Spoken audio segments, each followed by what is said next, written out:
Vamos lá, estamos gravando. Fala aí, galera, tudo beleza? E sim, temos um novo gravador de tela.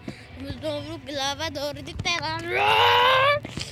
E bom, gravador de tela hoje mobile.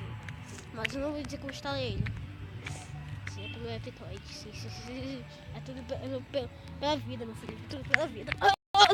Agora eu não vou ter mais pra cima.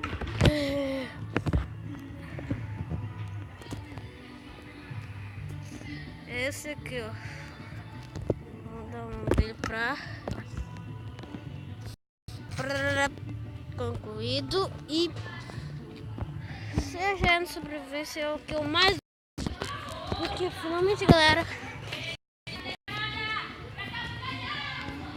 essas minhas skins vocês podem ver. Deixa eu ver aqui. Deixa eu ver aqui.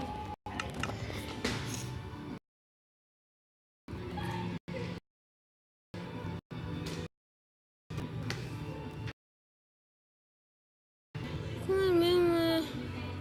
Botão. Acessibilidade. Dificuldade. Teve na terceira pessoa aqui. Vocês podem ver a minha nova skin.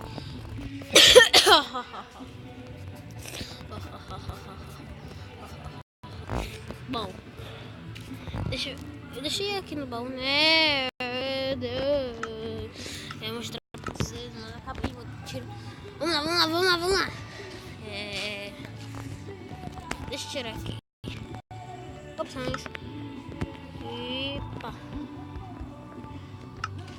Bom, temos finalmente diamantes, 5 diamantes no máximo. E eu estou com a armadura de ferro. Pera. Eita, meu filho. Vocês podem ver aqui, estou com a completo. Peraí, tá parecendo que tá bugado isso aqui, hein?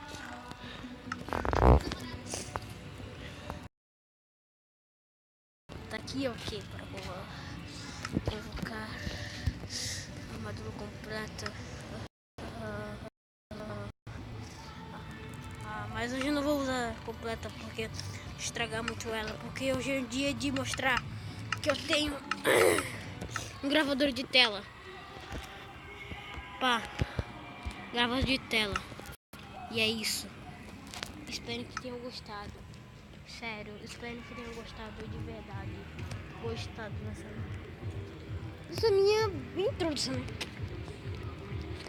Eu não sei mais o que dizer. O meu canal no futuro vai ter 140 mil youtubers que eu sei. Estamos indo devagarzinho, depois de 30 anos vai ter. A cada ano que passa de isso.